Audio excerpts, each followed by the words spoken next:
What's going on, fans? My name's Josh. I'm joined, as always, by my good friend and super ass cool podcast co-host, Matt Liston. Super ass cool out of the gate. That's what I like to hear, brother. Beautiful. Today we're going to talk about the future of Star Wars and where it's heading with its live action productions. And this is the Nerd Force podcast. Before we get started, I just want to remind everybody that's listening on the podcast or that's watching on YouTube to like and subscribe and rate. If you're listening to the podcast, it definitely helps us out.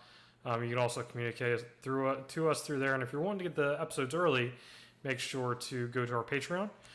For as little as $1 a month, you can get the episodes as soon as we upload them to Patreon, which is usually either the same night or the next day, and it's 2-3 days early for the public release.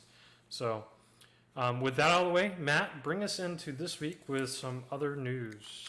All right, man. Other news.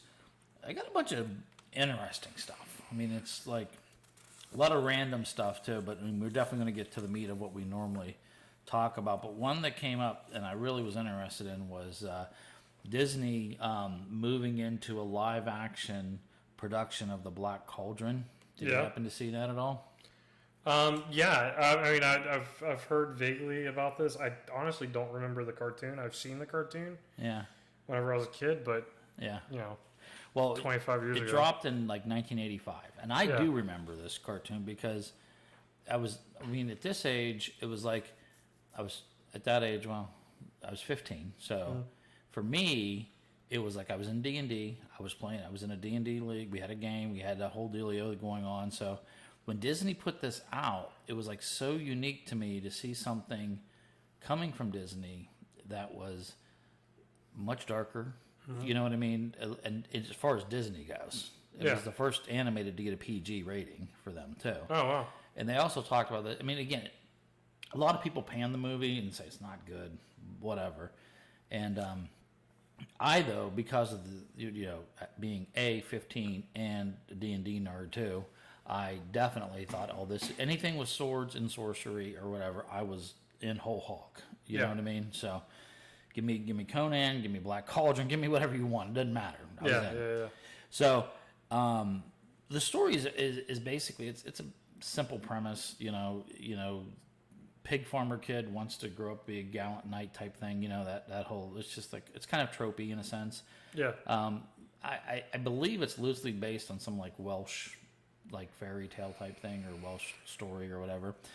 But anywho, it didn't do well at all. And at the time, they had spent a ton of money on it.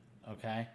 I think it was. And this was still like relatively early for Disney's like their animation process. Yeah. This was they call the layered type of thing. Mm-hmm. So they also called this kind of like, there's a term that's used and I don't know it for sure, but after Disney died, there's this period of time where I don't know what they call it, but it was like they were still finding their footings and trying to carry on. Disney Dark Ages. The Dark Ages. That's it. But I did like the movie, and it's not something. I mean, they released like an anniversary edition. It was nothing really great on that because I did watch that because I got it for my kids, but they were never really into it. But it was also out, behind like an ET re-release and stuff like that too, and stuff like. So it was kind of hard for it to really get its footing, but it was different for Disney definitely to do it. Bottom line said, it's loosely based on a book series by Lloyd Alexander called The Chronicles of Prydain, I believe. The pronunciation is ridiculous. I think it's Prydain. I think it's what it's called. Anyways, it's a 5-book series. Welsh. What's that? So it sounds Welsh. Yeah, I buy it. It's Prydain. So you can vouch, Josh. Am I close? Close enough? I guess so. I'm going to go with yes. But I think what's cool is they just got the property back, though. So I think they did a loose adaptation. And I say loose, I mean loose. Extremely loose, yeah. But they brought this back. So now we're going to be looking at a it's a trilogy. I mean, not trilogy. It's a 5-book series. So there's a lot of material. And if they're going to go back to source, I can't say it's going to be a complete Black Cauldron redo type situation. But let's be honest. Like, come on, this could work for Disney like a champ. Oh yeah, Especially with Game of Thrones interest, D&D interest. This type of genre coming off with Disney Plus doing everything right. Unlike HBO Max. I think it could be big. I have a feeling this is going to be something special. And if they go back and do the source material, again, having never read the books, but I'm thinking if they go back to that, I think it's going to be better. And they felt that this original adaptation of the book, as loose as it was the mistake. And that's where they kind of missed the mark. Had they have maybe did it the other way, and stick more true to the core, to the source material, would have had better results. But still, it was a very risky turn for Disney to go dark like that, in a sense, So, but anyways, I personally just thought it sounds like a great idea. I think that this could turn into something really big for them. So we'll see. We'll see how it goes. But now that they own it, good things should happen. So, anywho, that's basically it on that. So that we'll hear more about that as we go along. But I can definitely see that happening. So, I don't really have any page for this to show anyone, but what's interesting that we talked about HBO Max last week, right? Yeah. And how I feel it just sucks, but. So I mean, let me address the harshness. I've watched on the PlayStation. Yes. Right. I enjoy it. Like, I mean, I enjoy the things that are on it, and like the only things. But is it okay? I'm going to shut up. What are you watching new on there that you like? Well, I finished Looney Tunes with Daniel. Okay. This is where I'm going. Yeah. And then they did have the just this past couple days they had the Batman episode of the Not Too Late show with Elmo, and we'll have to watch that after this. Okay, right. I thought it was going to be Ben Affleck, and it sounds kind of like Ben Affleck. I don't think it's Ben Affleck. Yeah, but I heard it was Ben Affleck though. But you're right; they're not sure. But I did hear it was though. Yeah, and that's why I thought whenever I saw the trailer for it, it definitely sounds like Ben Affleck, but very, it was as far, I don't really watch anything new on it though. I definitely watch more like reruns of like cartoons and stuff like that. So now let me ask you this: if you didn't have your wonderful son Daniel, would you be watching the Elmo Late Show? Oh, I didn't watch it with him. I just watched it for Batman. Like, literally, I only watched one episode, and he was outside at the time. So I'm like sitting there, a 30-year-old grown-ass man, sitting by myself on my couch, watching Elmo, just to see Batman, to see if they're going to talk about anything new. Okay, that's how dedicated I am, Matt, to the podcast. Okay. All right, so I'm gonna take your watching the Elmo Late Show for Batman, and I'm going to double down on it. I'll tell you what I did. Okay. And my wife just looked at me, shook her head, and just walked away. So I had to go on and order her 2 books that she wanted, right? So I happened to go on and see these 2 books, and I'm like, okay, so I go on, I just check out what's going on with Star Wars, right? And like, man, a 50-pack stickers of Star Wars, $5.99. Yeah. And they're dishwasher safe. Deal. It's like, what, are you kidding me? And I'm like, what? How am I not going to buy these now? Hell yeah, they'll be here tomorrow. Okay? So if you didn't notice the laptop, I had some I took one of the Power Ranger stickers off, and I've now put the Rebel sticker on there. Exactly. So I have 49 to go, and I have some for you. Okay. So I don't know who gets the pot on that one, but anyways, she thought actually she didn't really say what she thought. She just looked at me with a vacant look, and then words were not needed. They just turned and walked away. So I think I was like, okay, I got the message. But anyways, so I got big plans for these stickers: laptop, Yeti cup, coolers. I mean, I'm gonna have them all, dude. I got them all. Now there's some that are kind of weak.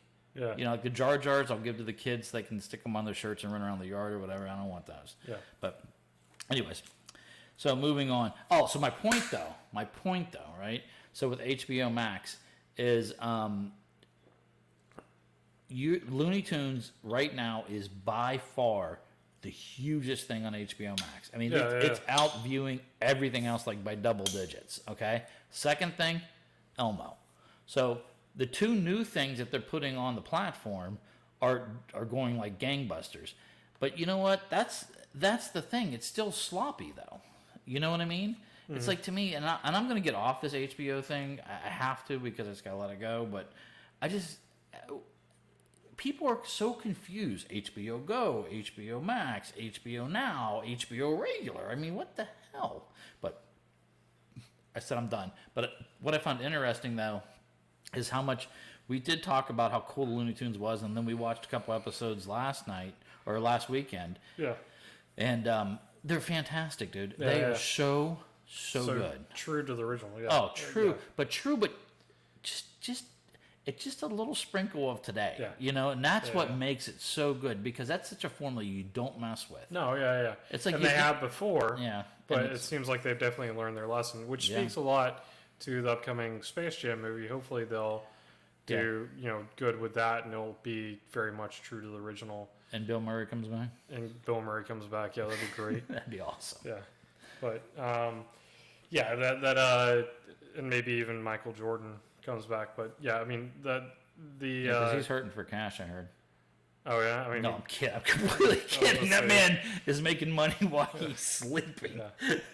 He's got Hanes royalties coming in like crazy right now. But he's still got Gatorade money. Yeah. So yeah, I mean hopefully they do well by it, and I think that they, based upon performance of this, it seems like they might if it's the same team. Creative team. Now, what I would like to do is there's obviously, the Looney Tunes catalog is just ginormous. Mm-hmm. So I hope they can continue to keep revamping this product and bring it back because you can clearly see the interest level. So Looney Tunes is just not gonna die. It's not gonna go away. It's timeless. It's timeless. It's timeless. So. But anyways, I just thought it was cool that we talked about it a little bit, and it's interesting that the two things that you watch are the number 1 and number 2 for Max. That's really what I wanted to talk about. Those are the two big hitters. So, okay. Anyways, moving on from that. So the other thing I was going to talk about, and you mentioned it as well, is all right. How are you feeling about the movie thing? With the way we're going to do this movie business, because right now Cinemark, they're going to do like a soft reopen on the 19th, but everything that they have, Cinemark will be open by July 10th. And they're going to do the distance seating and stuff like that. Yeah, so to begin with, on June 19th, the plan is to open up at 25% capacity where they do open up. Okay. By the point that they open up for Tenet is the big blockbuster that they're wanting to open up all of their theaters. The movie that we can't understand, but yes. Yeah. Okay. So, but they, it's the first big blockbuster we've had in, ages. And many moons ago, there were these things called blockbusters. And now we have another one. But they're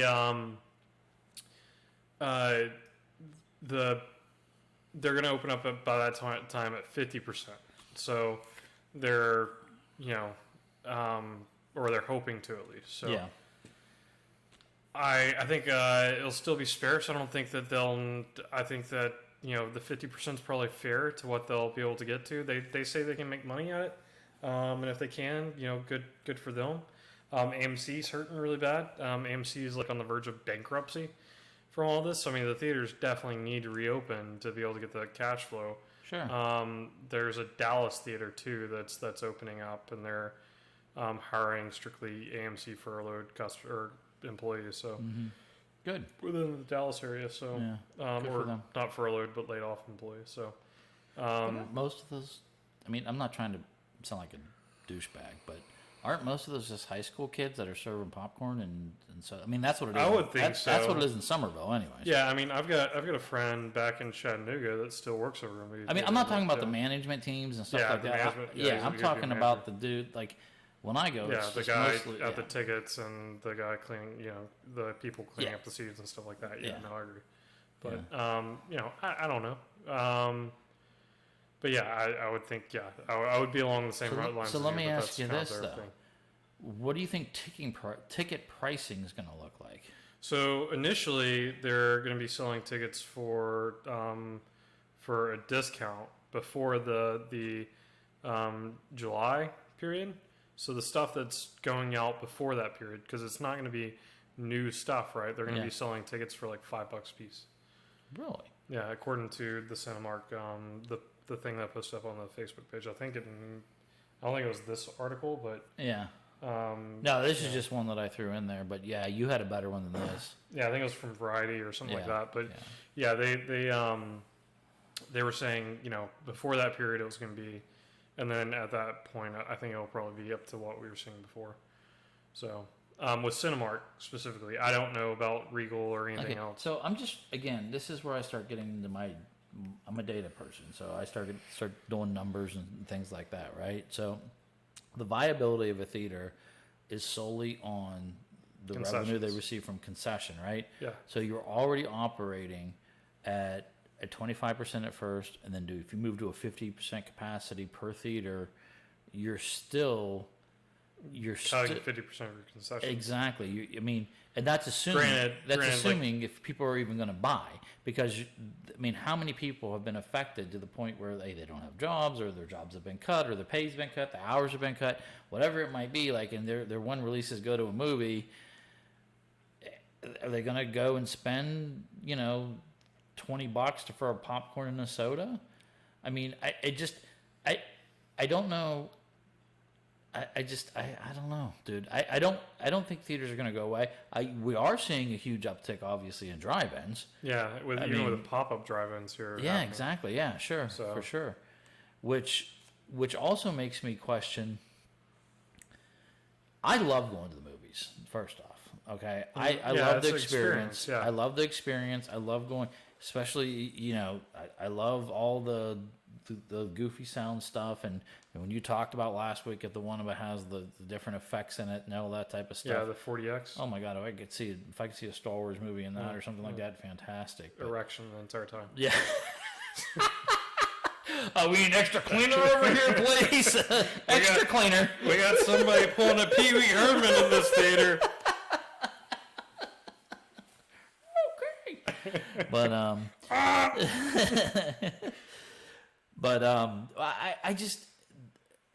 I don't want this to kill the theater too, but I just wonder how they're going to make it though.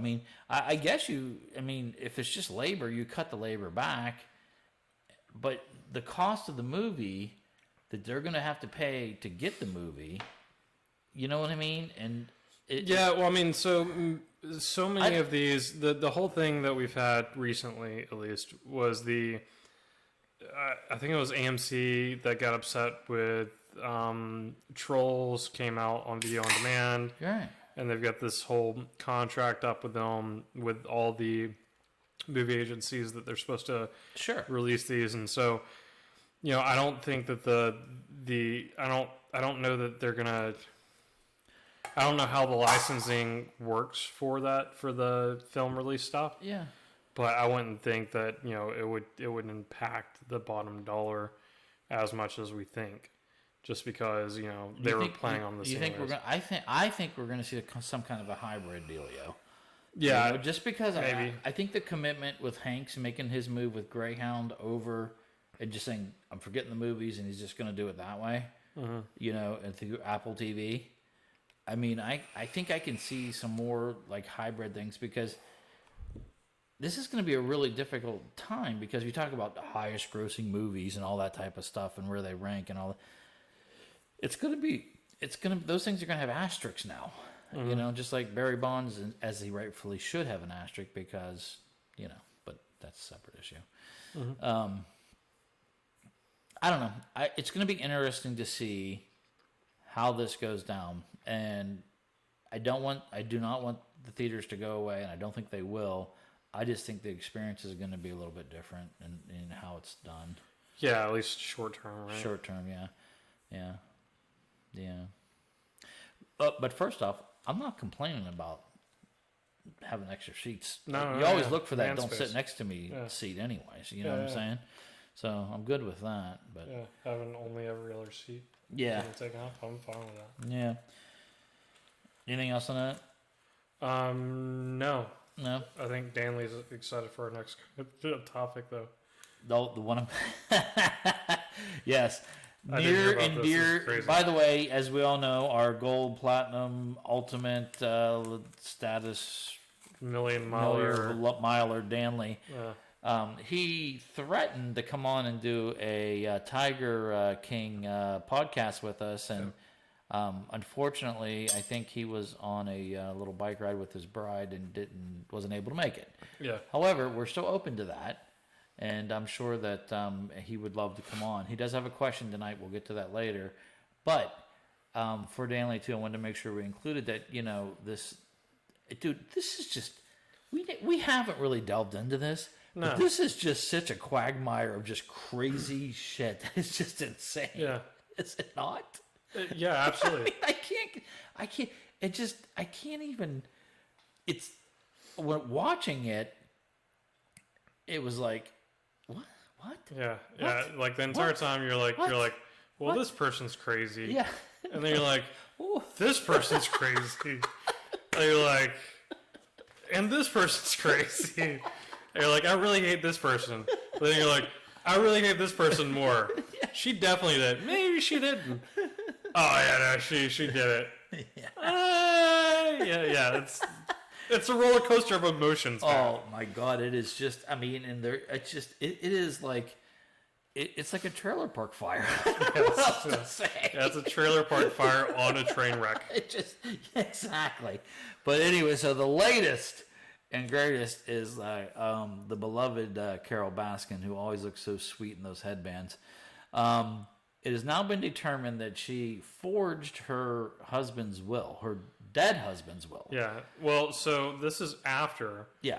Because there was an update to the story before this. This is after she won the Tiger Park from the Tiger King Yeah. in a court battle. Not from Tiger King, from the new owner. Yeah, from the new owner, but that same zoo. Yeah, exactly. Yeah. She now owns. What's interesting about this story, the will being forged, was that the Hillsborough County and I used to live in the county that she operates in, or lives in and operates in. But when I lived in Tampa, it was Hillsborough, but the Hillsborough County Sheriff, due to the documentary series and the outcry from the documentary series, he reopened the case for this, and this is obviously but yeah, go ahead with the story. Yeah. No, that's basically it. But Jeff Lowe is the guy that has the other park. Yeah, now, right? Jeff Lowe, yeah. And he seriously, with the whole nanny situation and all that stuff, he was like, weird. he's just I don't Okay, first of all, they're all weird. I know, but I mean, At the first very off, least. he has cornered the market on affliction wear and anything that's bedazzled. Yeah. He owns it all. Yeah. You know, so I don't know, just very strange crew. But anyway, so yeah, and then I guess I also heard that he definitely, she's not taking the Tigers, which that bothers me because I thought she was the holier than thou, I'm going to rescue all the Tiger things, but she doesn't want the Tigers. But he did ensure that when she comes to take this park over, it's going to be an absolute crap hole. So, which I don't doubt with him. Yeah. No, I he's don't been doubt addictive. that one bit or whatever. Yeah. I wouldn't be surprised if it's just leveled. Yeah. But anywho, Full of expired Walmart meat. yeah.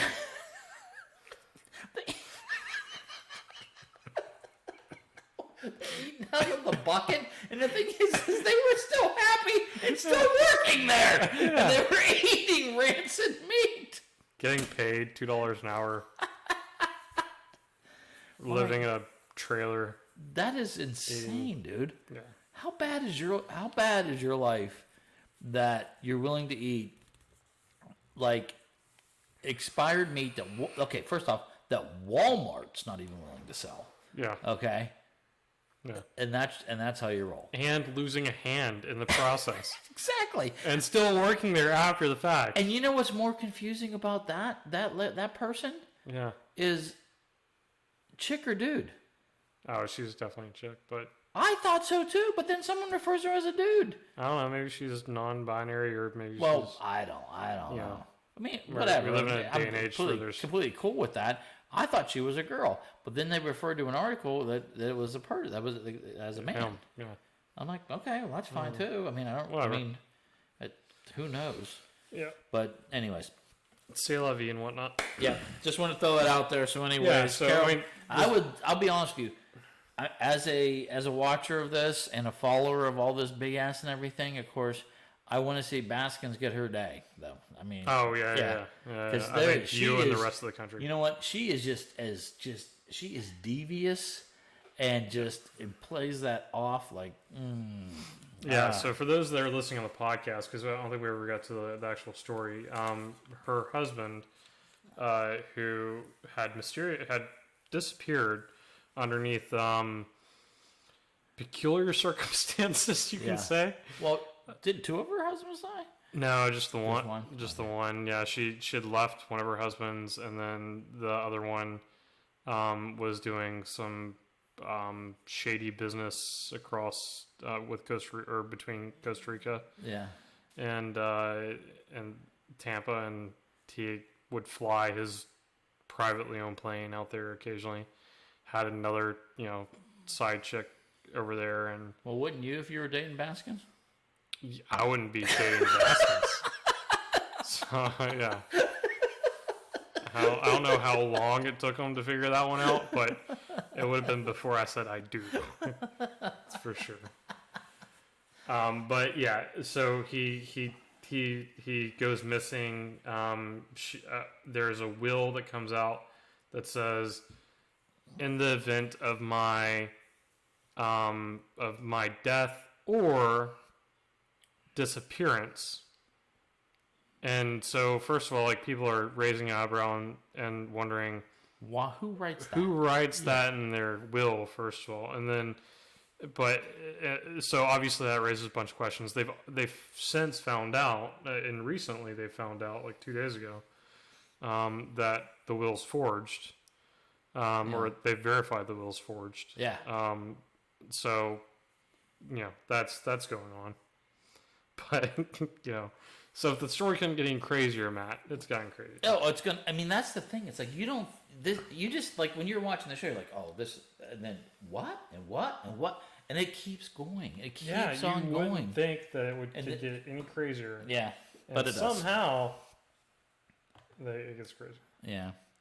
All right, we'll move on and we'll get to. I want to talk this now. This is just a little campy video that I came across. It's a trailer for a movie called Vampire Dad, and I don't know what it is. It just hit something with me. I'm like thinking, you know what?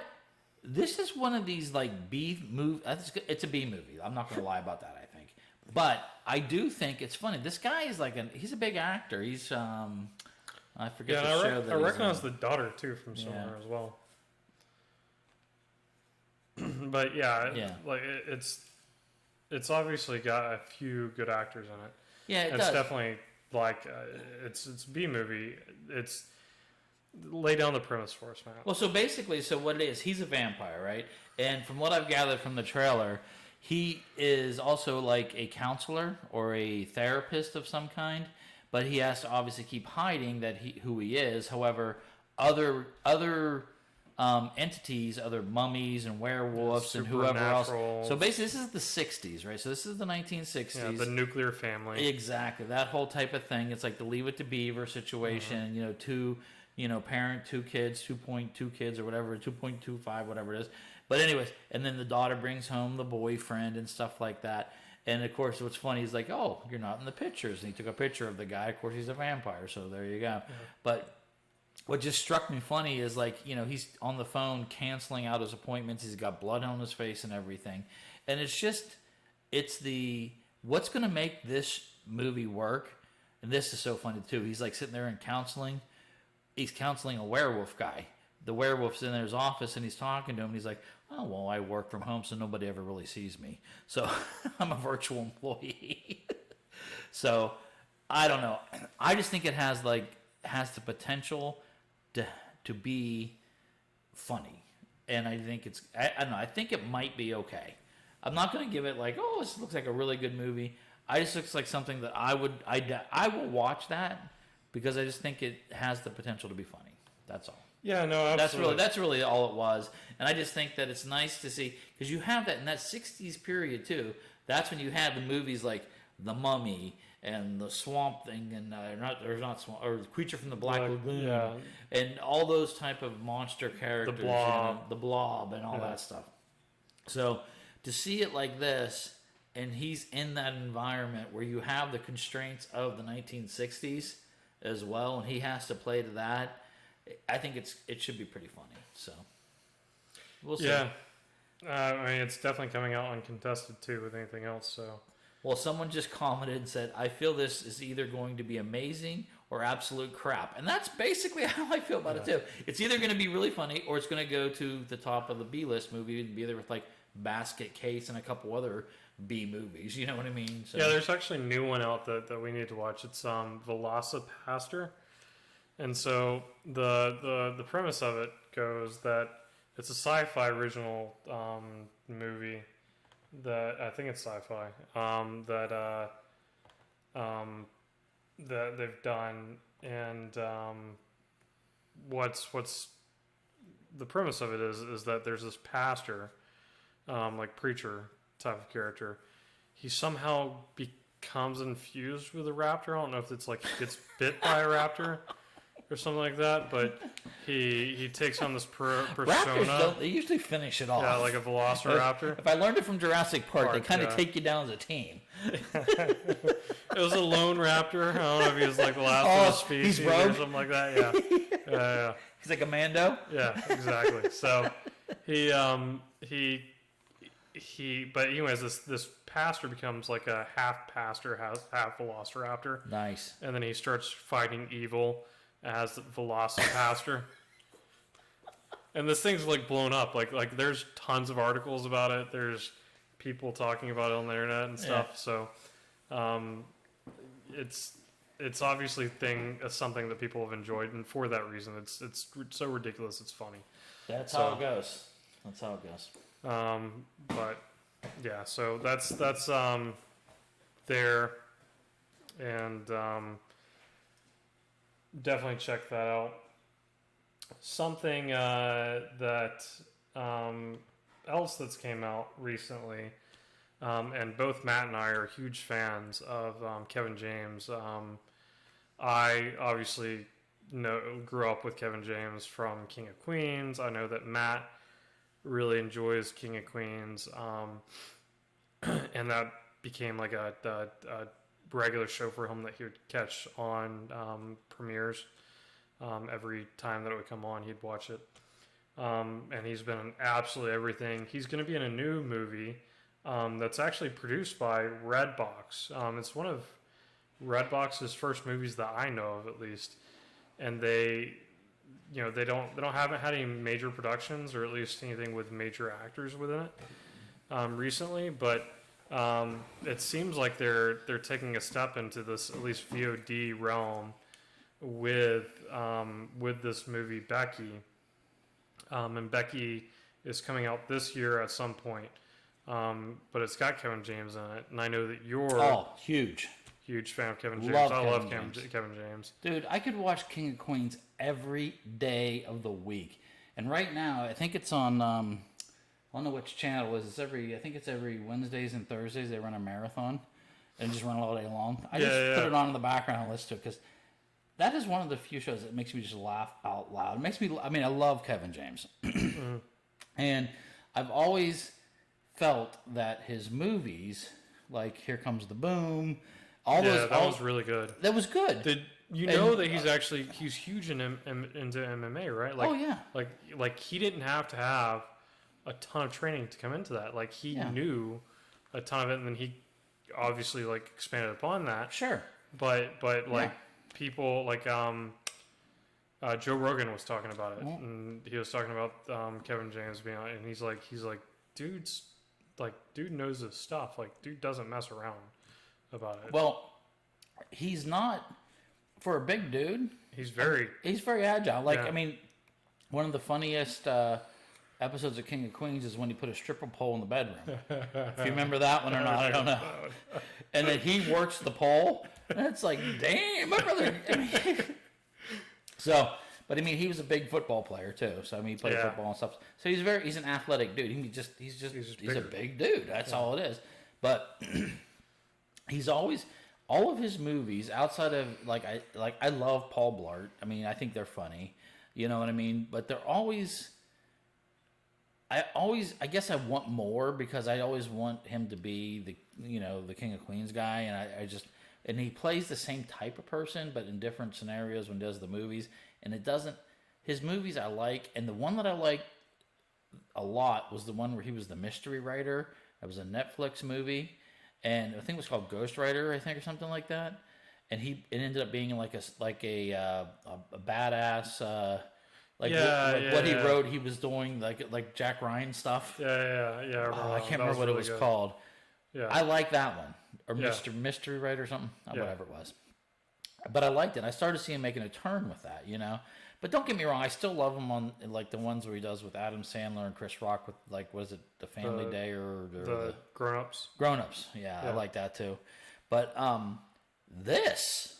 Yeah, so you take everything that you know of Kevin James, Yeah. flip it on its head, and then put in a blender. put a swastika on the back of his head, Jesus, this shave is his something. head, give him like a big bushy beard, and then you've got this, and I mean, this is just. It's insane. It looks like if you were. Now hold on a second. I saw on there it said rated R Grizzly Image. Is that because of his beard? Nope. Sorry. So, sir, we would like to give you the PG-13 rating, but the beard just takes over that. Yeah. No, but so the if you were to ask me what like the movie looks like, if you were to take the love child of Hannah and American History Psycho? X. Oh. And then, what's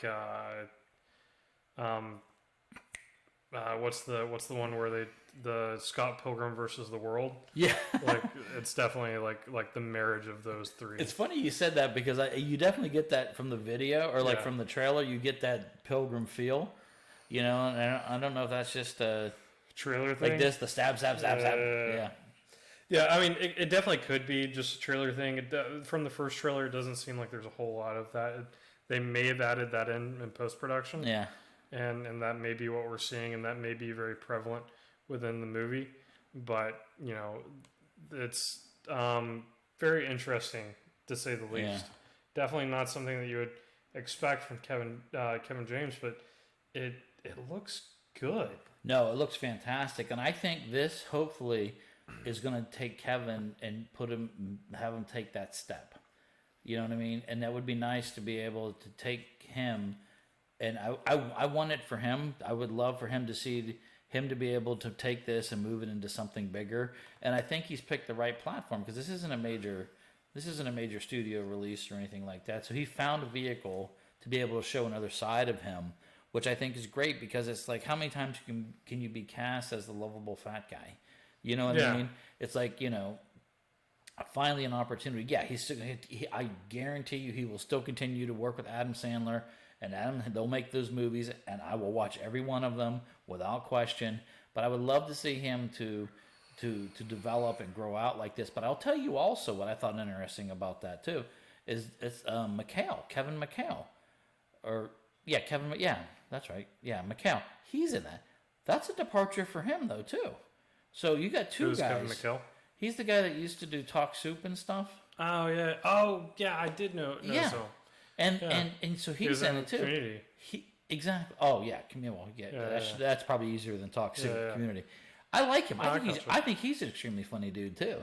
and he's taking himself now and putting himself in a very different. Yeah, a very serious role. It's probably. I mean, it's obviously like. I don't know how long he's in it. Yeah. You know, but yeah, I mean, Kevin James is definitely the antagonist in this, and he's without definitely question. like a horror style character versus this guy who's the dad of the character, and he's probably playing a very serious role in this versus Kevin, who's playing a very dark role. But and it's interesting to see him like that, and I just I hope that they do not, because they show him walking around the yard too, like in the orange jumpsuit and stuff too. Yeah. I don't want one joke out of him. No. Not one. No. I don't even want sarcasm. I don't want anything. I just want him to be mean, evil, cold, evil, soulless. Windows to my soul are empty. My eyes are empty, and everything else. So that's what I'm looking for. That's it. That I was surprised. I hadn't seen this till tonight. So thank you for showing that to me. And that's awesome, dude. I really want it to do well for him. So when is that coming out? This year sometime. I No. don't have a release date. There may be a release date out. I haven't seen it. I literally just found this today. It'll be up on the Facebook page tomorrow. Because I've scheduled it for tomorrow. But it looks like I came across this. And I'm like, first of all, Matt has to know about this. Yeah. Second of all, like this has to be something we're talking about. Oh yeah. But expectations being high for us on this. I wouldn't say that we're expecting the movie to be good. I would say that we're expecting at least, or in my opinion, I'm expecting at least Kevin James to be good in it. Yeah, that's where I'm at. And for it to be Redbox too, like straight VOD. At least that's what I'm assuming. So, see, that's interesting too, because that's something I need to look at. I'm going to do a little research on. Is like, okay, so when did Redbox start getting into this? Yeah, this is the first thing I've heard about. Exactly, me too. So, I don't know if they found a void. But you know what? Why not though? I mean, you think, okay, so what is Prime doing? You're just renting stuff and watching it there. Mm-hmm. Redbox, you're going and buying it from them and renting it. Well, they've got a streaming app now too. Well, they do, but I mean, the whole point. And this may be like their leg up on the streaming app. Yeah. So I mean, if they can do this and get quality people like that, and I know that I know who she is now, the wife of Kevin McHale in that. I couldn't place her, and you wouldn't place her, but she's from The Handmaid's Tale. Oh yeah, no. She's one of the Marthas that works in whatever. You're all French to me. Yeah, I know. I understand. So, but I understand. Hey, one other thing before we jump into this other one that we have here, and I definitely wanted to talk about this because I just wrapped up Killing Eve season 3. Yeah. And this programming, this is so good. This is so good. I know it's kind of out of our wheelhouse to a degree, but I cannot. I don't know what I to wouldn't say it's out of our wheelhouse. Like, I mean, we both enjoy good other television. things, but this is just quality. I mean, the quality of this is so well done. I just cannot say enough about it. And honest to God, this woman that plays Villanelle in this, Jodie Comer, she's just phenomenal. And I found something else today about her that I wanted to bring up because it was amazing that we had a tie-in. She's Rey's mother in the Rise of Skywalker. Yeah, I didn't know that. And then I went back and watched it, and now I see it. But she's done some other stuff that if you don't watch Killing Eve, she did White Princess too, which was really good. That's a great series as well. And I think that was HBO or Cinemax, or I'm not sure where it was. Anyway, she's really good at that. Now, the other thing too, she's in this. So this lady's going to be blowing up, okay? And she's also playing in Free Guy, which is going to be the one with Ryan Reynolds. So she has a part in that too. That's a movie that we haven't heard anything about in a long time. Yeah. So this particular, she has range, but I don't want to take away from Sandra Oh either because she is phenomenal in this, and I can't say enough about it. Just up and down, her acting is absolutely insane in this, and the storyline is fantastic. It's engaging. It keeps you on the edge of your seat. Sandra Oh's the woman from Grey's Anatomy. Yeah. Or the Asian woman. Grey's. Yeah, not ER. Grey's Anatomy. Yeah. Grey's Anatomy. Yeah, the Asian lady. Yeah. So she's Eve. So it's crazy. And now we can get deeper into like what the season meant and stuff. We're not going to do that here. Whatever. I mean, we don't need to do that. All I'm saying is if you have not watched this and you have the opportunity to go ahead right now while we're all kind of quasi quarantined or whatever, and you want to binge something that's really worthwhile, nothing else on. Go watch that because I cannot say enough about it. It's outstanding. So, but moving on to something that is a little closer to home for us though, is the Batwoman situation. So, again, only watching one episode of it. Okay. Yeah, I watched a little bit more. You did? Yeah, What did you think? I watched like probably half the first season. It was good.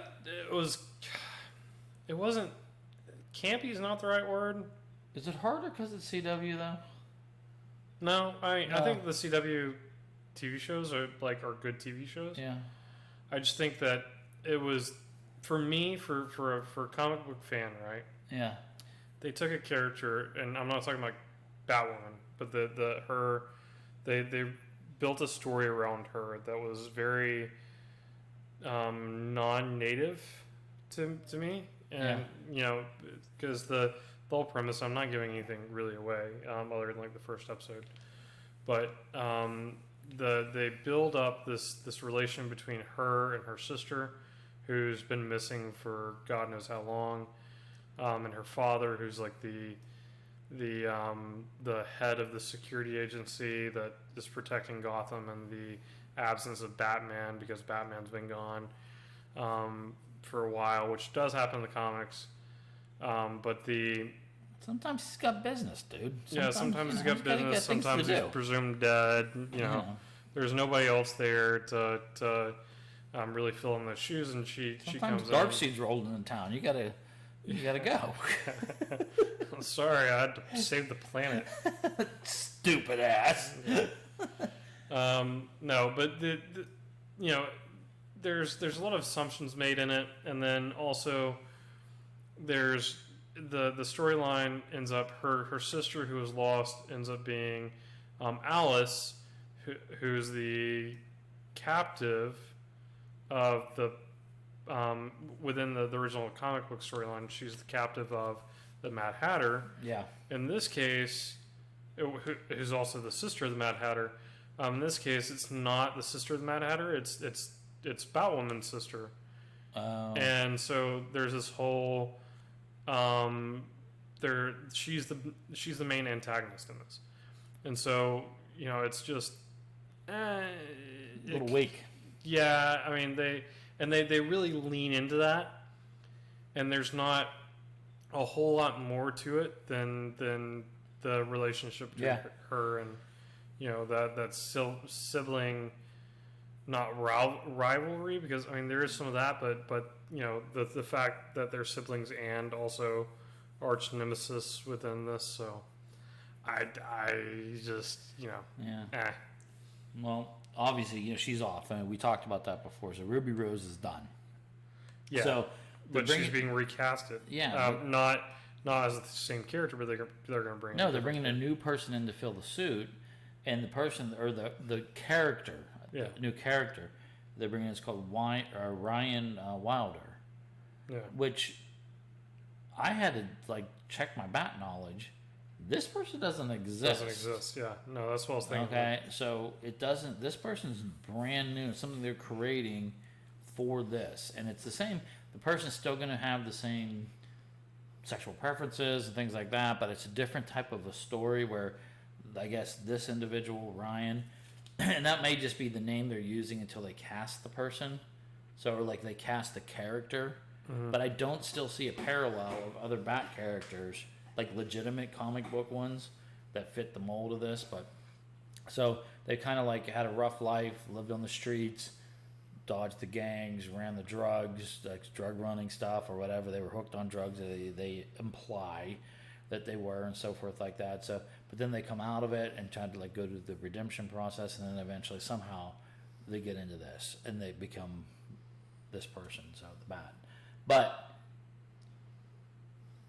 that's interesting to me because that's different. That doesn't usually go that way. So I just wonder I've done some due diligence to try to find out who this could possibly be.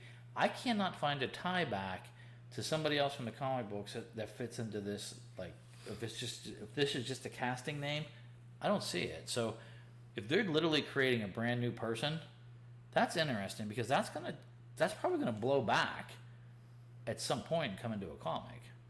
Mm-hmm. I think. I don't know. It just seems weird to me. Yeah, I don't know how much pull DC Comics has within, or how much pull the CW TV shows, the Berlantiverse, has within the DC comic book realm, to where they would like Marvel, for example, like they build comics now based upon what's going in the movies and TV shows and stuff, and they but this is kind of reverse test things engineering. out that way. But yeah, and then vice versa, like they'll have like Hawkeye, for example, looks exactly like Jeremy Renner now within the comics, and so it's not something that I don't think that that's necessarily going to be the case with this.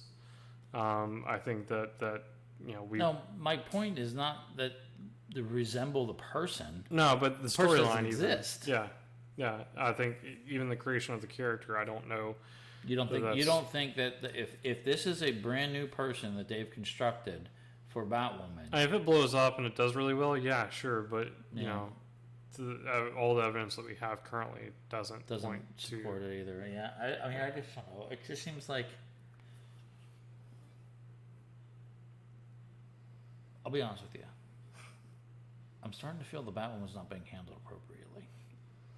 Yeah. And I might have to get involved. Okay. So, but I'm going to let it go and we'll see what happens. But I will probably check this one out. And I didn't watch the Ruby one because, honest to God, I just did not care for the actress. So. Yeah, I mean, I thought she did a decent job. It was just, I wasn't crazy about the storyline. Yeah. That's all for me. But yeah. Okay. Anywho, so that's what else do I got? Boom, boom, boom, boom, boom. That's it, dude. I'm finally out. All right. Well, so something that was released this past week and is relevant for a couple different reasons. First of all, the game's coming out. And for those of you that haven't played Last of Us, the first part, or like me, watch somebody else play Last of Us, the first part, because you don't have time to play the game. The storyline essentially is that the main character, and I forget what her name is off the top of my head, but the main character is this preteen teen child, and she's immune to this zombie outbreak that's come along. And you don't necessarily know that at the beginning. You end up learning that through the game. Spoilers ahead, by the way.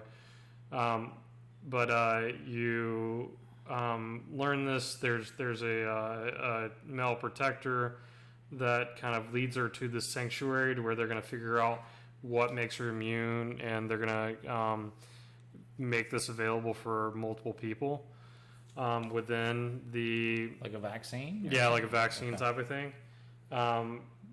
And then that's kind of where it drops off once they get to this point. So 2's presumably going to pick up like right there. And we got a release date from this trailer on 2, which is the 19th of this month. So it's like right around the corner. And then also we have the TV show coming up and on HBO. Yeah.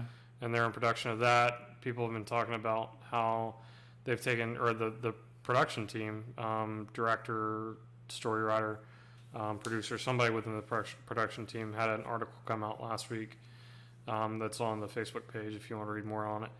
But they were talking about how they wanted to make sure that the TV show felt very much like the video game, and they've taken certain measures to be able to do so. So, it's definitely coming back around, and it's going to be something that's more... It's interesting to see the video game market lead the media market, though. Mm-hmm. That's cool. Yeah. And it goes to show you the power of it, though. And we've talked about how big it is before. $1 billion business. You know what I mean? And it's like we talk, and again, I think it was even more proof in Witcher. the pudding when, of course, Witcher, but no, when they did the drop of the trailer on Fortnite. So Yeah. it's like that shows respect to the industry. Yeah. But again, no, but Witcher is another good example too. So yeah, exactly. Yeah, I mean that's really all I gotta say about it. There's not really a whole lot more known about it, at least from like our point of view. We're not like huge fans of it, but we definitely find it interesting. I find it looks it really interesting. cool, dude. It looks absolutely cool. I love the storyline of the first video game. I may have to go back and actually play it now. Yeah. Once I get time, Well, and then play the second one. I'm sorry, I don't have time to go back and play that right now because I'm smack dab still in the middle of Breath of the Wild, and I have opened up pretty much the entire map. Thank you. And with the help of my son's 22 amiibos, I still, dude, I'm gonna get off of this real quick. I'm still just, I actually had to put it down for 2 weeks because I actually got busy, and believe it or not, so I wasn't able to play as much. But had a little couple few minutes here and there, so I got back into it again. It's such a good game. Yeah. Whatever, moving on. But when I'm done, we shall have a party. Okay. No, I'm just kidding. I have my little party. I'll bring a hat, whatever. Drink a beer. But, I was about to say, I didn't realize it was like that momentous of a Josh, I was hoping occasion. you'd bake a cake or something, but no. Okay, sure. I won't. I'll make you a cake in the shape of the Trinity shield. Thank you. There you That'll go. work. Yes. But yeah, so I'm definitely intrigued by it, and it's definitely something worth playing if you have the time. If you've played it, I know that you're definitely looking forward to the second one. Yeah. And, I mean, obviously, it's just that's big buzz on that. Yeah. Last week we exchanged comic books. Yeah. And so you had I'd given you a comic book, which we'll get into after I mention the comic book you gave me. Yes. And the comic book you gave me was Yes. Morbius, the last or the Living Vampire. Yes. Which is a new series, started late last year. Obviously grew up leading up. I don't think so. It was the first issue was labeled like December of last year. Oh no, it probably was. Yeah. You're right. I'm So- sorry. Yeah, you're correct. Yeah.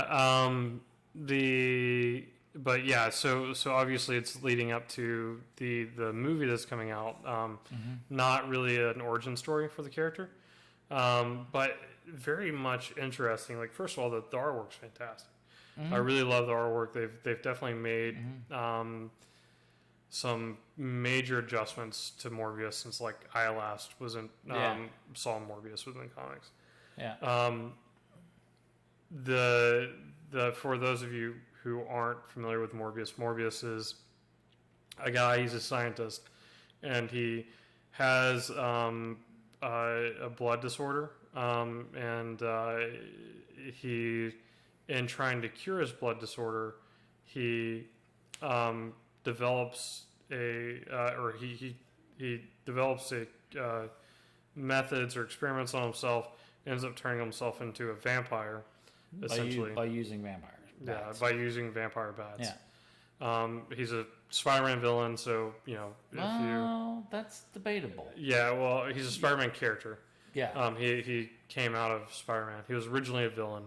Yeah. He was. And so, very much in the same way that Spider-Man gets bit by a spider, and he turns into Spider-Man. Morbius gets bit by a bat, or a vampire bat, he turns into a vampire.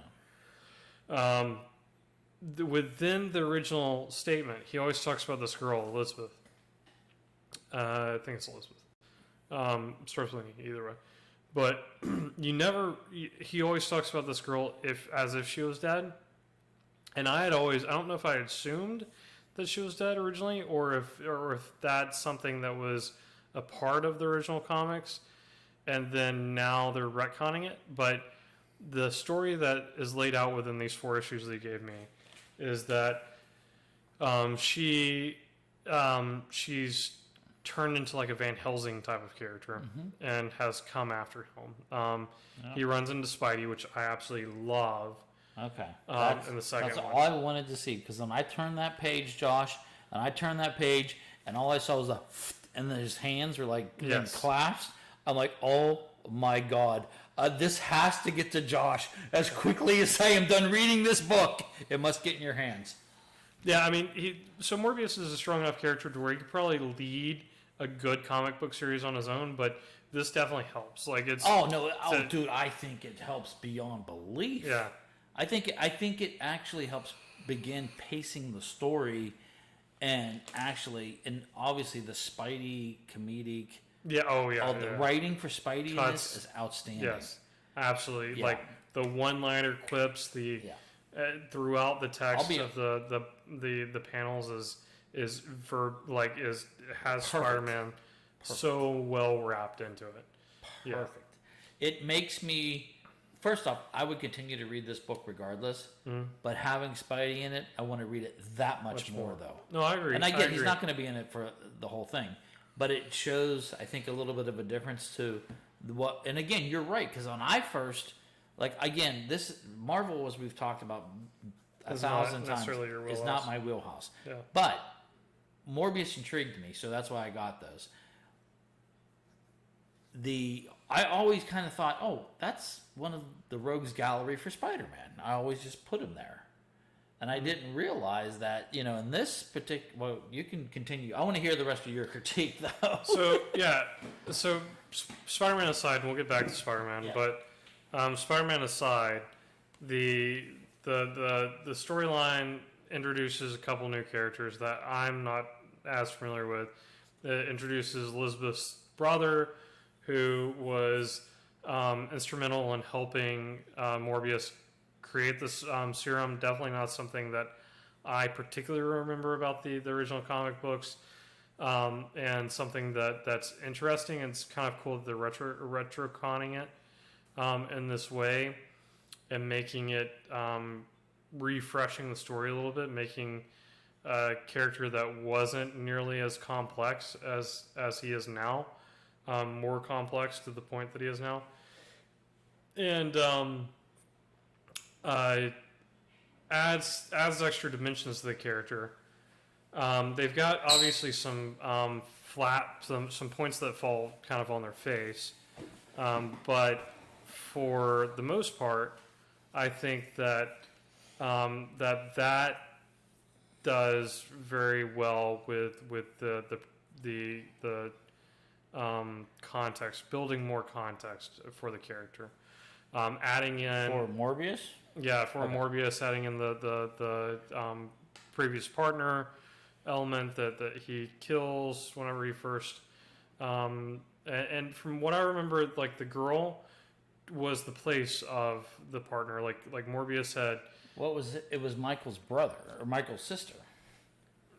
No. So Michael Morbius is. Oh no, Michael Morbius. No, I'm talking about his assistant. It was his sister. And his sister. So the sister originally was the catalyst for change within the Morbius character. So he had the blood issue. He developed on his own the vaccine, or whatever you want to call it, the serum that turns him into a vampire. From what I remember, he kills, or like some accident happens and the girl gets killed. No, the brother gets killed Within the new comics. But but previously, you're talking about all the previous. Yeah. So that's why he pines for that. yes, like, and that's throughout. why I see. he's always talking about the girl. I see. And he's see. pining for the I girl. see. But with this added complexity, the girl's still there. Maybe he doesn't know that she was around, Oh, that would be interesting. and I see what that's you're going. why I see he what was you're going so with that. I surprised. see what you're going. Yeah. So I don't think that it's necessarily breaking continuity. I think it's adding to continuity to where he could still have not known about her still or being there, and that but the brother's dead regardless. the brother's dead regardless. They've obviously added the new brother, or the brother, into this new comic book line. I think it definitely. the brother adds, was never there before. No, I don't remember the brother. At Oh, all, okay, no. okay. So, he she's upset about the brother, but she's also upset about this monster killing the love of her life, essentially. And so When you say the monster killing lover, the Morbius, the Morbius, the vampire the that's taken over vampire. Michael, that's Yeah. what she hates. Yeah, Yes. exactly. So she's after the vampire, and she's Yeah. been killing vampires ever since then. Yeah, But and she went trained and did all that yeah, stuff. yeah, and then the points were like kind of falls flat, and you mentioned the melter and stuff Yeah, like that. that was, and dude. just- Come on, really. Of all the people you could pick, you picked the Melter. That's like putting what's his name in oh jeez, I'm forgetting his name now, but he was in the one where the where Batman had, you know what, skip it, it'll come back to me, and I will put his name out there because he annoys me. But Yeah, no, I mean, it's it's just, a I mean, comic- it's just like, couldn't we have anybody better? Really? We get the Melter? Yeah. Well, I mean, so it's common for Marvel comics to kind of do this because they had in the Deadpool comics they have Tom Cassidy, who's not a very big villain, right? And he's within the Deadpool movies for a very brief period of time. Yeah. But his brother within the comic books is the guy with the big dome head. I forget what Juggernaut, yeah. And so they're a team, and so they typically pair up these characters, and especially since they're pairing up Spider-Man with them, it makes sense that they would pair these people up. That way, they can have more dynamic fight scenes and things like that. So You mean the Melter? yeah, the Melter and Elizabeth, yeah. So it makes sense, kind of. I guess. I mean, don't get me wrong. They could have I get done it. better with that character with the Melter, but you know. I thought that And maybe No. they will. You know, I mean, where we left off at the end of 4 issues, they were going on. You know, he was inspired by Morbius, learning the truth about how Morbius came into existence. well, he wants to was make trying his to own develop- army of Melter Yeah. soldiers. Yeah. So Yeah. or to make vampire Which soldiers. that's where it's at. He took the codes, right? Yeah. Yeah. So, you know, it has promise to it. I think that the comic book overall is really good. yeah. Definitely worth a read, especially if you're a Spidey fan. Yeah. Spidey in it is a fantastic. Well, it was just, to me, it was the surprise of it, though. Yeah. Like when I wasn't expecting it. I didn't expect. I mean, I obviously knew that this comes out of the Spider-Verse and all that type of stuff, but I didn't expect it because I thought this was going to be like he was going to be a driver and it was just going to be his dealio. And at first I thought it was going to be a bunch of like 2 issues, 3 issues of, this is me. I'm working in a hospital for 5 or 6 pages, and then now I'm this, and now I'm a really smart dude, and wasting a bunch of time, and selling copy. But they jumped right the hell in, Yeah. But then when they pop Spidey in like that, dude, that was smart. Yeah. Now he has an easy exit too, which is great. You know what I mean? But it's nice to know that at least where he sits currently with Spider-Man. So as in this line, so Yeah. as you go forward, you could potentially see where we get rid of the Melter and we get something bigger, something better. Then we get Spidey back too, and then they work together. Because I think not knowing his whole line, but just doing some back research on him too. Obviously, what you're referring to when you were talking is obviously a lot of the earlier pieces of Morbius, which is the Genesis pieces. But then later on, he gets to those other points where he's kind of like an anti-hero type thing, you know what I mean? Yeah. Like something like that. So, anyways, cool stuff. I loved it, dude. I thought it was great. I think, like I said, the artwork's great. The variant covers I thought were fantastic. So, I think that, like I mentioned to you too, I think he's a character that you can draw a lot like Spawn. And I Yeah. think Spawn, when you see like good people that do Spawn, it's so badass, dude. That's like super badass if you've Yeah. really seen some really cool Spawn work. I mean, but that kind of has the same feel. Yeah, they had one run of Spider-Man where Spider-Man got really, really dark for a period. And I forget what they put the suit within the video game. Yeah. To where it's like almost like a leathery type of suit. And if I showed you, you'd know which suit I'm talking about. But they done that before with Spider-Man, you definitely get the same type of feel with this, with Spider-Man being in it. So it's definitely a darker comic, but still has hues of light around it. Cool. No, all right, we'll move off of that. But I will tell you what I'm going to pick up this week, and hopefully Soundwave has it too. Is I want they relaunched Hellblazer, John Constantine's Hellblazer, Yeah. and I think there's 6 issues. I have a strong suspicion I could probably get all 6 because I don't think a ton of people are looking for those. But I'm going to probably pick those up. So that's my next Nice. my next grab will be that. And then I believe if I got the schedules correctly, I think on Wednesday we'll get Bounty Hunters. So Nice. we should be able to get that. And then also what was the other one? That doesn't matter. But anyways, but I want to get that Hellblazer in too. And I think Justice League Dark also started the new run too, and I might start that because I'm just on this kick right now. I'm going into the darker realm. So I got my Morbius. I'm going to get some Constantine. I'll get some Justice League Dark, and obviously I'll continue the Batman, and of course anything they put out on Star Wars I'll read. So Speaking of Star Wars, Yeah, I gave you Age of the Republic yes, yeah, you last did. week. You did, yes. I'm desperate to hear your thoughts about this. My thoughts, I loved it. I really did, and I got probably 3 pages of notes on this, so we probably won't go through all of it. But I thought this was really cool because it added so much depth to the characters, and it also gave kind of an explanation of why they do some things that they do. Some of them were just more back, like Genesis type stories, especially like with Maul and stuff like that. But a lot of them I really like. So I ranked my top 3 that I really enjoyed the most. So without going too far, I mean I can I'll be quick.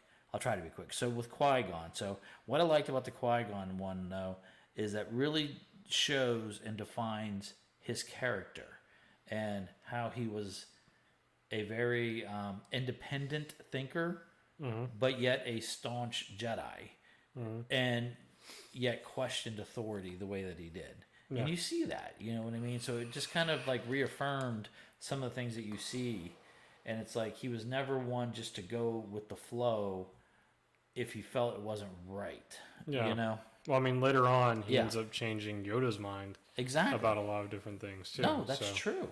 And that's why we'll see more. We'll hear more and see more of Qui-Gon. Yeah, no, I Yeah, think so. Yeah. without question.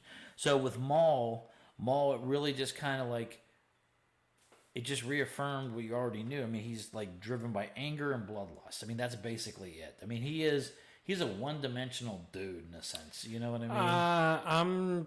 I gotta go different disagree with that. Okay. Within ish, I think he's got a little bit more there, especially within Rebels. As I'm diving into Rebels, Yeah.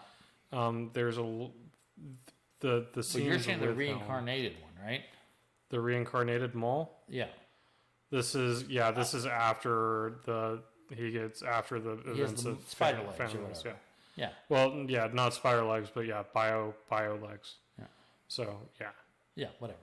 But yeah, no. So my point being is like, so the reason I say that is like he obviously, I look at him this way, and we can completely disagree. I think he was a pawn that had a very thuggish type of approach, and he was very bitter. He was very, like I said, just driven by killing. I mean, killing is what drove the guy, and I think it shows up though because what ends up happening, obviously, he dies, goes down the shaft, whatever. His brother then brings him back, puts the bionic legs on him or whatever it is. No, yeah, he had the bionic legs, and But then what does he end up doing though? He ends up becoming super successful working as in the underworld, right? So he's left that. He's no longer into the Sith. He now just runs the underworld. So it's like completely like, you know, in that whole, like it fits to me what Maul really was, which is basically a thug, and then driven by power, and now he has revenge, and revenge. And so basically, if he can he's not one to conform to anything. To be honest with you, I think he found something that helped him, and then he decided to go on and do his own thing. So I think he found his home. I think that's probably where he should have always been. So Yeah. I think the flashback scenes in there where he goes and smells the dust and then goes back and he sees that scene and he cuts the dude's head off and stuff like that. It's like, what? So I'm curious as to whether it's a flashback or not. Oh, it's a flashback. Do you think so? Oh yeah, Yeah. I'm not as convinced. I'm that not saying it's a flashback. I think it's a hallucination. Yeah, it's a I'm sorry, glimpse hallucination. of. Yeah, I think it's more of like a glimpse it of did what not happen. What could have been. Yeah. Exactly. What could have been. Yeah, exactly. Yes. So that's correct. similar to what the Jedi go through, like with Luke, he goes into the tree, right? And I don't know, I don't want to spoil anything for Clone Wars, but this definitely happens in Clone Wars too, at certain points. But and even Rebels, but within temples of sorts, either Jedi or Sith, they're chambers to where you go in. And within Dagobah, there's a certain place, and it's within the tree to where Luke goes in, and he confronts Vader, right? And then the helmet falls off, and it's Luke, right? So there's a certain point where, or there's certain places where the Force is so strong and so communicative with you that it can bring to light what's deep down inside of yourself, and with him.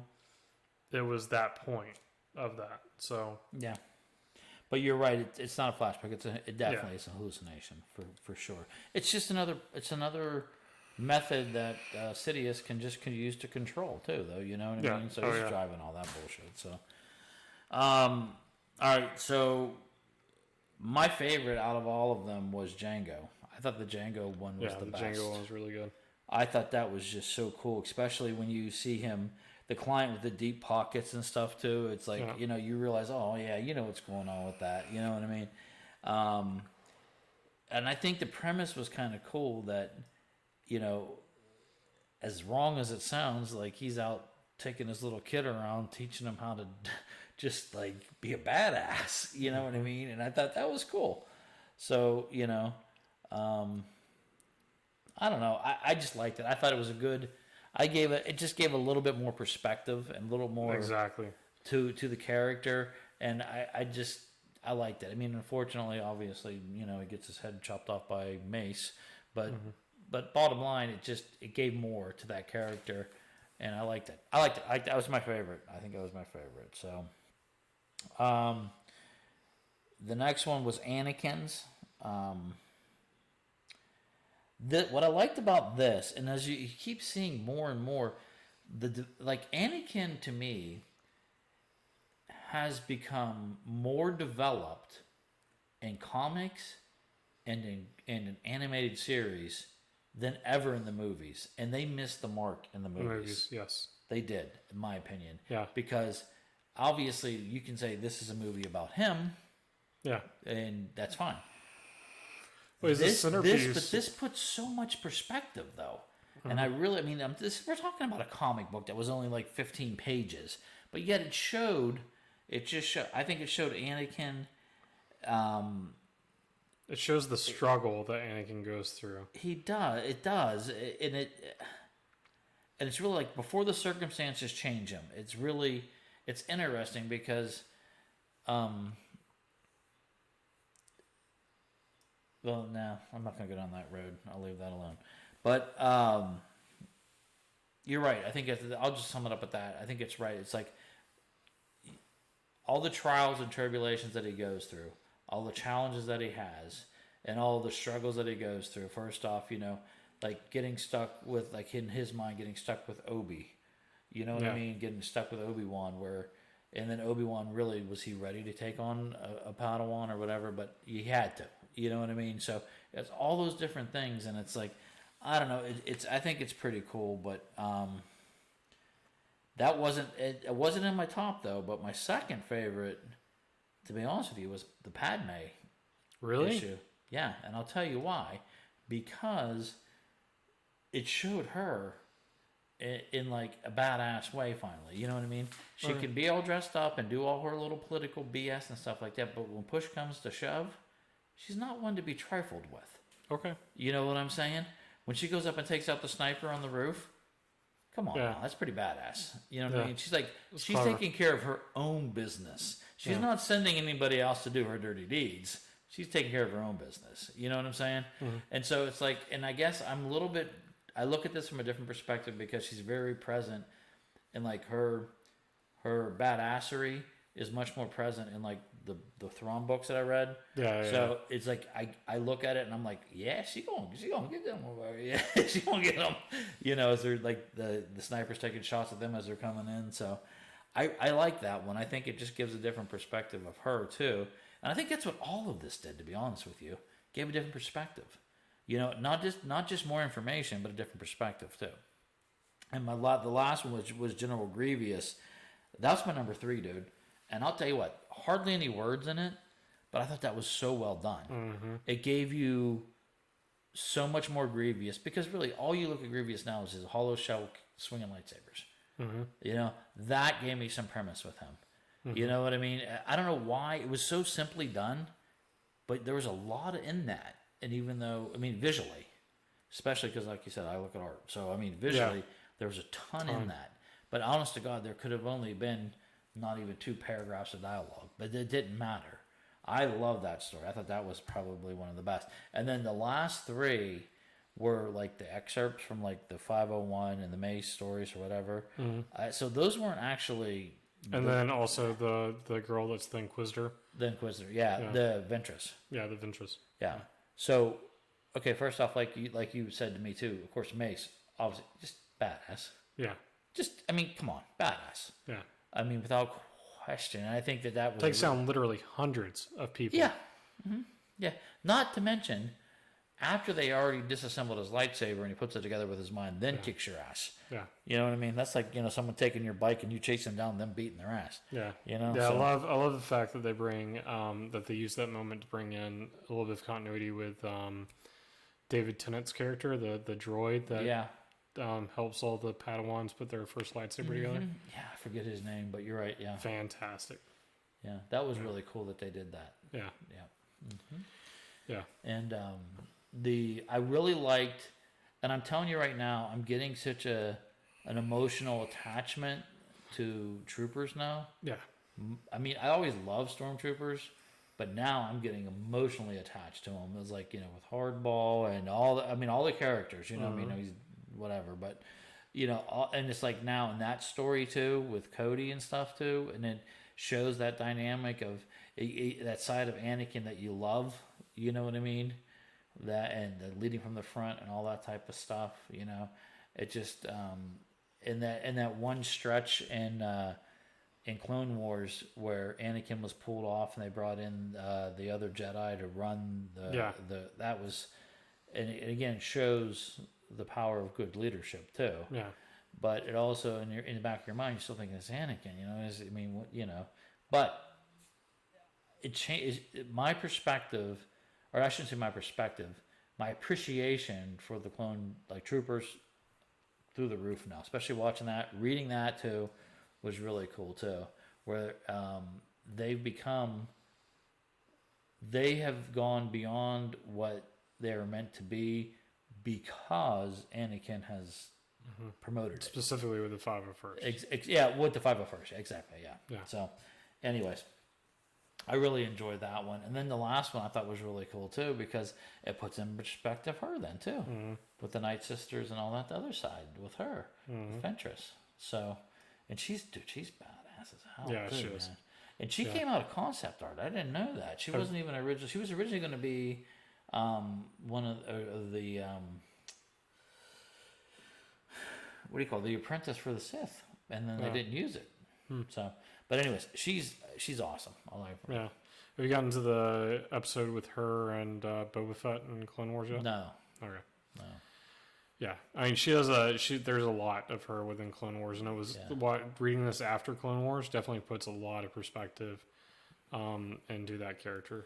So, I think my least favorite was actually one of your most favorites, Padme. The Padme. You don't like it? I didn't like it. It was I mean, not to say that I didn't like it, because I enjoyed all of them. Like there were a couple, or there were two that that didn't pick up as well for me as they could have. I forget what the second one was, but the big one was Padme, and just because I didn't feel like it moved the story along anymore, like than it should have. Like she went there, and then essentially she didn't accomplish anything other than like a show of good faith with the people that were there. To me, that's what showed me Yeah, something no. though.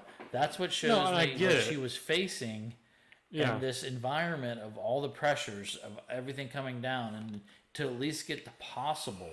I mean, to go through that, to put your life on the line, and for all of that, just to get the possibility of a consideration. That's pretty. Yeah. That's a lot to me. Yeah. Looking from a political ecosphere. You know what I mean? No, I get that. I'm just, it didn't do it for me. Okay. What was your number 1, 2, and 3? You think? My number 1 was Mace Windu by far. Yeah. My number 2 was probably the Qui-Gon Jinn. Mm-hmm. And then my number 3 was probably Anakin. I became such a huge fan of Anakin since diving into this. I can't wait for you to read the next comic book that I'm giving you. It shows, so the next comic book that I'm giving you is Obi-Wan and Anakin. Yeah. 5-issue series, and it takes place 9 years after the death of Obi-Wan, not Obi-Wan, after the death of Qui-Gon Jinn, and it's shows you exactly what you saw within that comic, what you alluded to between the relationship between Obi-Wan and Anakin, Yeah. and it's very relevant within there as to where that comes from, and just amazing as far as the storytelling between those two characters, and then also showing you kind of how the influence starts to happen with Anakin, and the plans that start to get set out for him to manipulate him to the dark side. So even from that young age, and this is kind of like where the more Palpatine kind of starts to first perk up his ears. Get his hooks in. To him. Yeah, so very, very interesting. Cool. I can't wait. We'll talk about Really next good. week. Yeah, so For sure. then the final piece of news, I wanted to talk about, I know you want to talk about Thrawn, so I'll definitely let you go ahead and talk about Thrawn. But there's a bunch of stuff that they're doing with the live action Star Wars stuff, and it seems like they're definitely moving into a direction, at least with the Disney Plus series and the live action series that they're doing. And there was a casting call for Ezra Bridger that we saw last week on the 29th. Yeah. And this, the casting call calls for, it didn't specifically mention Ezra Bridger within the casting call, but they alluded to somebody that between the age of 30 to 40, looking for people of Asian descent. However, they're open to Indian, Latino, and Middle Eastern. Damn it! Well, then why can't an old fat Irish dude get in the Star Wars universe? What they didn't include within this article that was within the casting call was this unnamed character that they had originally mentioned was made to be like kind of the Tony Stark of the Star Wars universe going forward.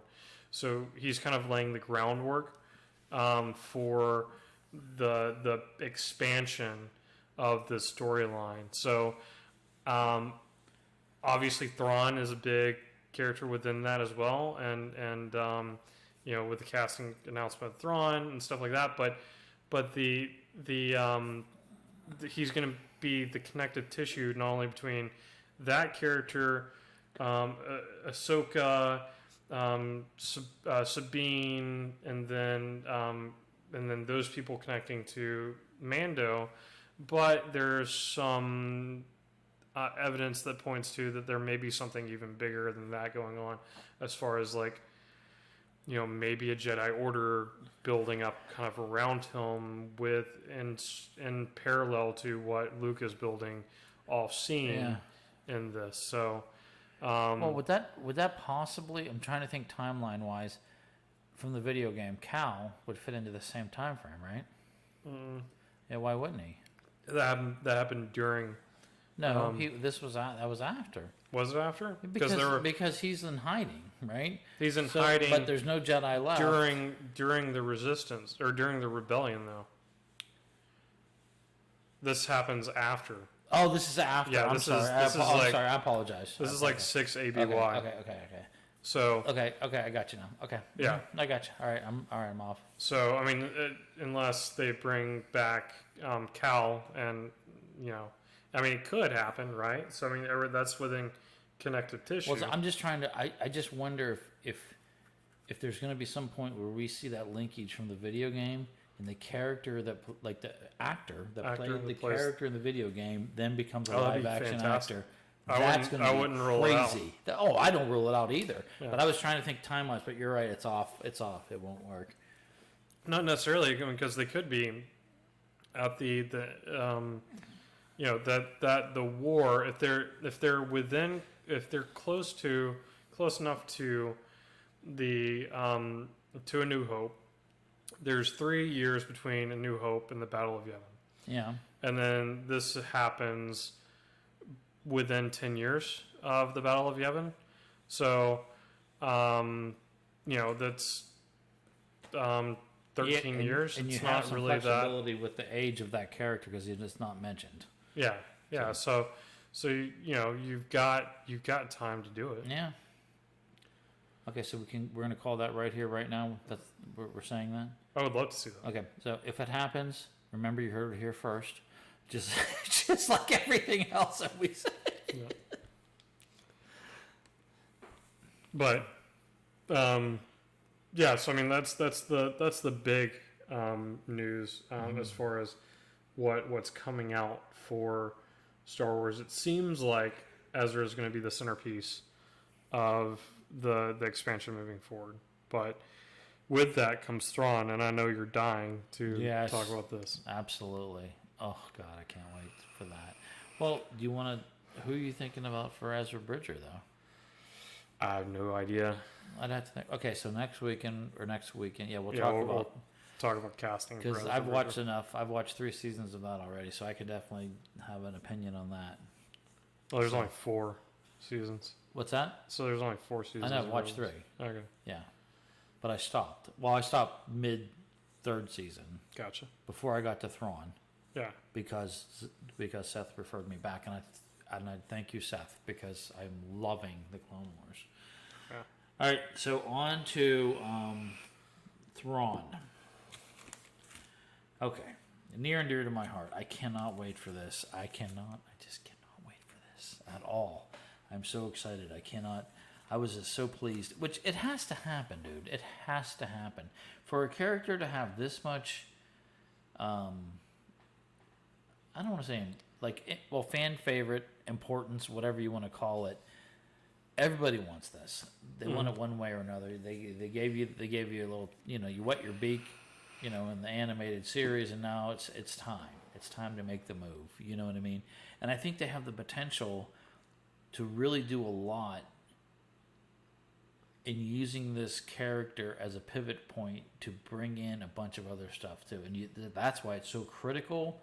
What they do with this character makes a difference, because it definitely opens and it's strong enough, and the character's around long enough, Thrawn was hanging out with Anakin and Darth Vader, so he's got it all covered. You know what I mean? So there's so many different points you can bring him in and what have you. So, but I wanted to get what your top picks were. You think that you could see to play Thrawn. Well, mine always has been Cumberbatch. Period. I've always said that before. Yeah, that'd be really good. I've always said that. It's just like I see him, and that's just it. I mean, I'm done. I mean, that's him for me. But I got 3 other guys. My number 1 pick. Yeah. Tom Hardy. Interesting pick. Not bad. Don't dislike it. Not bad. Who's your number 2? You want me to give my number 2? Yeah, go ahead and give your number 2. My number 2, Fassbender, Michael. Magneto. Yeah, from the new one? Mm-hmm. That one's really good too, damn it.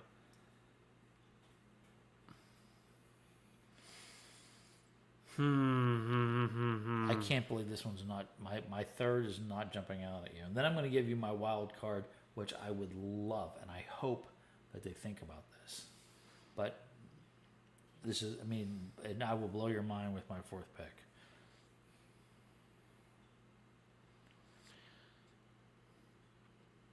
You want me to do my 3rd then? Yeah, go ahead and do your 3rd. Hiddleston.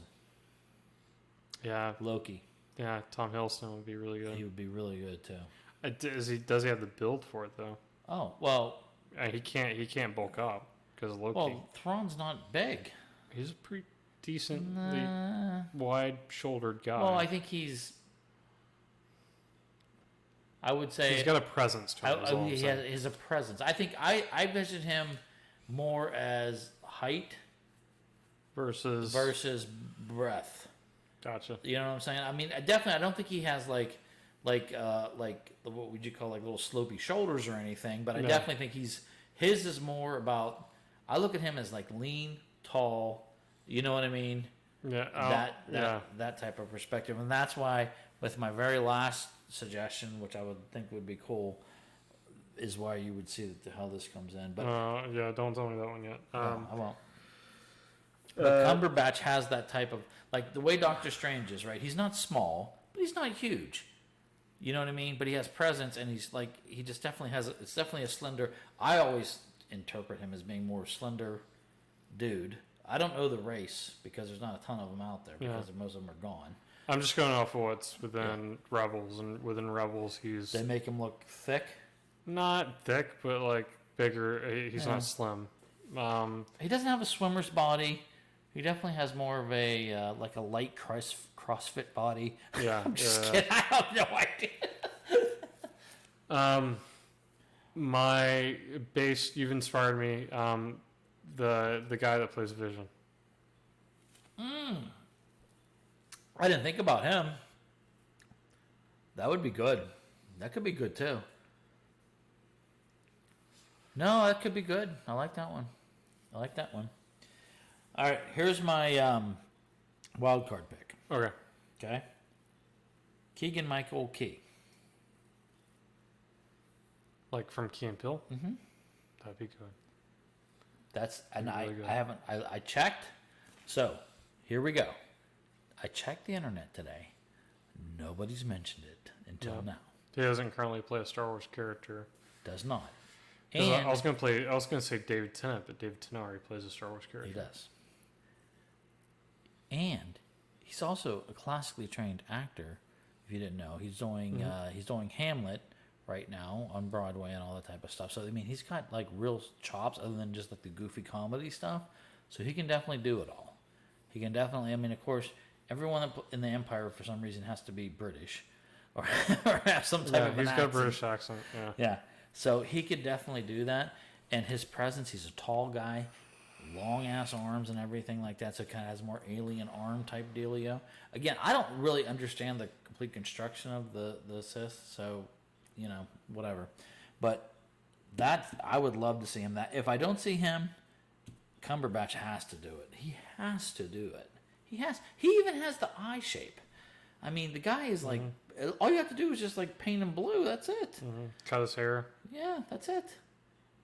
That's Yeah. it. And he has that methodic, like if you ever watched him in the Sherlock Holmes series on BBC, that kind He's of definitely like, he can fit into that mold really yeah, well. because it's not like he's not like even like if you knowing Thrawn, I don't know how he's portrayed in the animated series. He talks on a different level to people. You know what I mean? It's not like it's not like you're not just gonna have a BS conversation with him. he's You know what I mean? he's It's cultured yeah. and yet extremely intelligent. Like that's the thing that I got from Thrawn is that he's got like that annoyingly high intelligence rate. But he doesn't present himself as like a necessarily like a know-it-all. He's conversational, but he can talk about art and culture and Yeah. Well, and that's all that's these how. different things. But that's how he solves a lot of his issues. Yeah. Is he learns through the art. Extreme, yeah. That's what he does. He studies the art, and then he learns, and then he goes out and asks probing questions. And it's like if he's talking to you, it's not going to be about the weather. And if it's about the weather, it's because he wants to assess your ability to see how good you are determining what the weather's going to be like. You know what I mean? It's like he always has a motive, in a sense, and it's like I find him intriguing, and I think that sometimes, I mean, I get that the books, because there's so many scenarios and there's so much detail and there's so much in there, that sometimes there's some layups in there. It's like, okay, all right, I get they gave Thrawn the edge, you know what I mean? And like with his calculations and all that type of stuff. But I think in a movie format, if he can masterfully do something like a major thing, and then take all those components and just like shuffle through and use that ability, they could really come up with something great. And but anyways, I that's my opinion. I think it should be Cumberbatch. If not him, I mean, I guess Fassbender and Hiddleston I'll put as they could both be twos. But really, I think Keegan Michael Key would be great. I got a third pick for you really quick. All right, what do you got? Jake Gyllenhaal. He could work too. He could definitely work. Absolutely. He could work. No, he's never done Star Wars either. No, he hasn't done Star Wars. No. I like that. I can't wait to see they start putting names out on this. Yeah. Yeah, no. I bet absolutely. if I'm really lucky, maybe it's Pattinson. I will shoot myself. Honest to God, this podcast will end. I will never do this again. So, Danley's question. Yeah. I'm sorry. We have one question from Danley, and let's get to it. So, Danley, let's see. Danley. Yes, sir. All right. Okay. So, Danley's question is, okay, and I'm sure Josh doesn't know this, but there's a documentary on Netflix, so maybe you do. I don't know. But today is the day that Doc Ellis pitched a perfect game high on LSD. Did you ever hear about that? Yeah, vaguely I remember this. Yes. So, yeah. I think I saw the recap of it not too long ago on MLB's page. They didn't mention the LSD part. But yeah. Well, they never do. But anyways, there's a whole documentary on it, too. So, he goes, having said that, what is the best pitching performance you have ever witnessed in person? In person? So, he threw the in person in there, so that kind of throws me off, though, because I had... I'm assuming he's talking about at the field. Yeah, because he said witnessed in person. I had what I witnessed, but I wasn't there in person, but I witnessed it. But so, what do you have something in mind, or? Greg Maddux. Oh God. 1996 World Series, 1995 World Series. He threw a shutout or close to shutout. But yeah, I mean, I was young back then, so I don't remember it perfectly. But yeah, that was by far probably the best pitching that I've witnessed. Yeah. So. Okay, cool. The one that I remember most of all was July 12th, 1997, and it was Francisco Cordova and Ricardo Rincon that put together a no-no for the Pirates. Mm-hmm. And it was against the Houston Astros. Jason Kendall was catching, and it was a sellout crowd because it was fireworks night, so that's why I didn't go to the game, so I couldn't get a ticket. But that's the one that I remember watching, and just that, like, wasn't there in person though, Danley, so don't get too upset with me. But I will tell you that I think Gene Lamont worked a masterful game that day. That's the Pirates manager. And, he pulled him and then put the reliever in after he had pitched like 122 pitches or so, which obviously in this standards, like this was 97, so things were a little bit different. But at that point, I mean, he could have probably gone longer, but he didn't. And I mean, of course, Gene looks like a hero now, but had he blown it with Rincon, then that'd be a different story. But he didn't, so I don't know. That's probably the one that I like the best because I think at that point we were fighting in the playoffs, and it was in July, not for the playoffs in July, but we were still fighting for position, and we were in second place in July, which is a rarity for the Pirates, a rarity with a bunch of scrubs as usual because we had nobody. I think Brian Giles was on the team at that point too, and I think Kevin Young was on first base, if I'm not mistaken, and then we had Al Martin.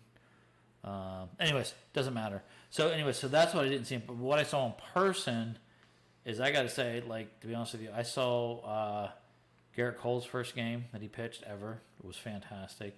And then I don't know. That's probably it, Danley. I got to go with that one because that's the one that resonates the most with me as far as the best pitching performance. So that's what I got. And Josh has a good one too, so there you go, brother. And of course, it had to be something about the gay Braves. But anyways, that was inappropriate. Well, that's what we are, inappropriate, always. If you like our inappropriate material, make sure that you like the podcast on wherever you're watching at. Join our Facebook group. Follow us on Twitter. Contribute to our Patreon. We definitely want to hear from you, so make sure to either comment, email us at either Matt or Josh at nerdforcepodcast.com. And until next week, this has been the Nerd Force Podcast.